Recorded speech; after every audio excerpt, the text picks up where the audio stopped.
বাংলাদেশের তরুণদের মধ্যে যদি শব্দের রাজনীতি, এই কালচার জার্নিটা খুব কনসিয়াসলি কারো লম্বা রিডিং থেকে, আমি সেটা দাবি করতে পারি।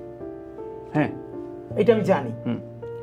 এবং আমার যেই লাল জুলাই গানটা লেখা, আপনি এটা আপনার সাথে আমরা একটা শো করেছিলাম, যিনি অস্ট্রেলিয়ান অ্যাক্টিভিস্ট রাহাত শান্তনু, জনতার কবিয়াল, তিনি গিয়েছেন, নাট্যকার মাবলুর রশিদ বান্না ভাই এবং আমরা তিনটা টিম।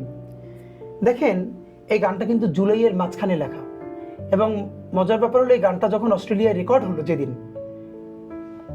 রাহাত ভাই বের হয়ে শুনতেছেন যে হাসিনা পালাই গেছে, এর মানে হলো ওটার মধ্যে তো প্রচুর গালিগালাজ আছে। আমার সেদিনকে একটা টক শোতে জিজ্ঞেস করা হলো, আপনি এক সময় গালিগালাজ করতেন। আমি বললাম, আমি এক সময় গালিগালাজ করতাম মানে কি, আমি এখন করি না? প্রশ্ন হলো, আমি কাকে করি? আমি কি আপনাকে কোনোদিন গালি দিয়েছি, অথবা আওয়ামী লীগকেও কোনোদিন দিয়েছি?